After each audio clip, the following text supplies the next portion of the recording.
And welcome back, everybody, as we get ready for the first round of the CFP, the College Football Playoffs. All this brought to you by our friends at Casa de Campo in the Dominican Republic. I know for many of our viewers and listeners, you're in cold weather climates. In fact, I hit golf balls the other day, just yesterday. It was 45 degrees, the wind blowing 20 miles an hour. It was frigid. At Casa de Campo in the Dominican Republic, it's 86 degrees and sunny. Gentle ocean breezes are coming off the Caribbean. Teeth of the Dog is now open. That's the Pete Dye Gym. He has 4 courses there. Teeth just reopened a few days ago.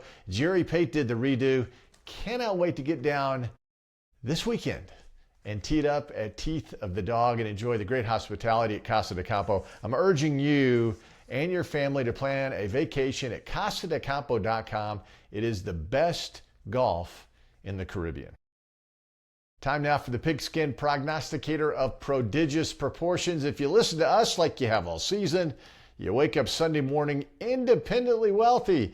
We get ready for the playoffs. You know, the first game, it's interesting, December 19th, 7:05 Central Time, Friday, Alabama, Oklahoma. Of course, they announced last week, no classes on the OU campus. Everybody's free to get ready for this phenomenal game. Here come the Tide, first round of the playoffs, and we'll see what happens. The rematch in Tuscaloosa, it was a 2-point win, 23-21 about a month ago. Alabama outgained Oklahoma in that game, 515 to 245.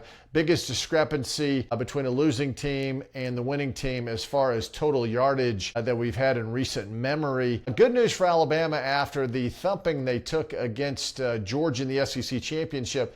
They get their tight end back, offensive lineman back, running back returns, 2 defensive linemen. So it'll be a healthy Alabama football team. And also keep in mind, the score was somewhat deceiving. Georgia scored 3 of their touchdowns in that game on short fields, block punt, turnover, intercepted pass. And then in the fourth quarter, with plenty of time left, Alabama decides to go for it on 4th and 2 from their own 30. Couldn't do it. It led to another Georgia touchdown. At the time, it was 21-7 with plenty of time to go. So anyway, scores can be somewhat deceiving. Oklahoma's had plenty of time to rest and get ready for this football game. Again, it's an Oklahoma football team that depends on their defense and special teams, and it's worked well. They're 10-2. It worked in Tuscaloosa. I just think Alabama favored by 1 in this game. I think Alabama gets revenge.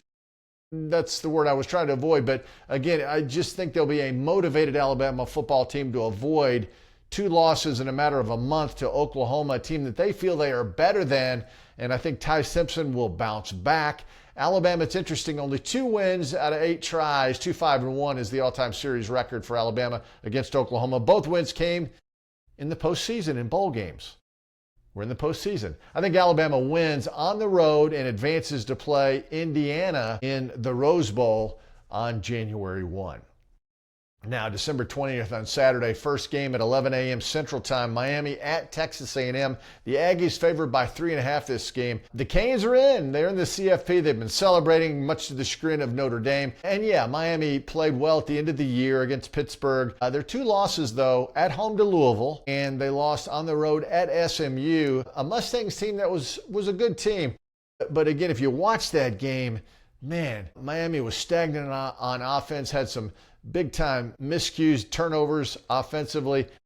I just think A&M, now that they've had a time to regroup, refocus, get some of their banged-up guys healthy after the loss in Austin to Texas, I think A&M with 100,000 strong will be rocking and rolling there in College Station.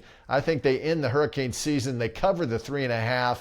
And they play Ohio State in the Cotton Bowl on New Year's Eve. Again, A&M defensively is going to stop that Hurricanes running game, and I think A&M will churn up a minimum of 175 yards on the ground against the Hurricanes defense.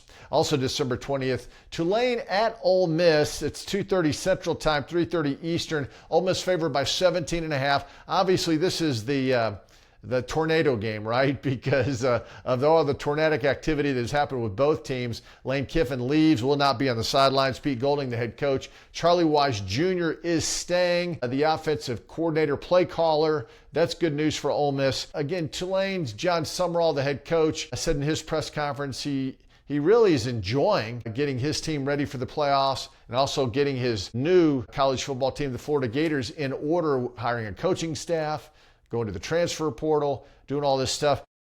That sounds like a distraction to me. Football players, like most athletes, are creatures of habit. And if you do anything to upset the boat, if the waters get rocky, it just messes with the minds of young people. And listen, regular season, Ole Miss won 45-7 in Oxford. Why would it be any different? The winner gets Georgia in the Sugar Bowl, and I think Ole Miss, with very healthy, haven't played since the Egg Bowl, and I think they rock and roll against Tulane at home on a Saturday. The late game Saturday night, December 20th, James Madison at Oregon.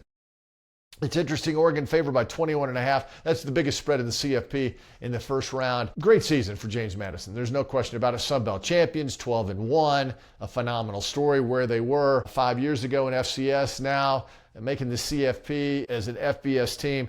But their story, and you can call it a Cinderella story, will end in Eugene at Autzen Stadium. The crowd is going to be raucous. This is a good Oregon football team that has time to rest. One of those, they got the bye, didn't play in their conference championship game, and I think Oregon, the Ducks, win easily against James Madison in a game that will be an absolute yawner. The winner gets Texas Tech in the Orange Bowl on January 1. And the reason we mention those second-round games, keep this in mind as we move forward. I really believe all the teams that play in the opening round and advance have an advantage over the higher seeded teams that drew the first round bye simply because they played. And keep in mind, whether it's Indiana or Ohio State, Georgia or Texas Tech, those schools will have had almost a month off before they teed up again for real in the quarterfinals of the CFP. Keep that in mind. But that's how we see the picks. Shouldn't be too difficult in the opening round. And again, if you listen to us, you wake up Sunday morning independently wealthy. Enjoy the playoffs, everybody.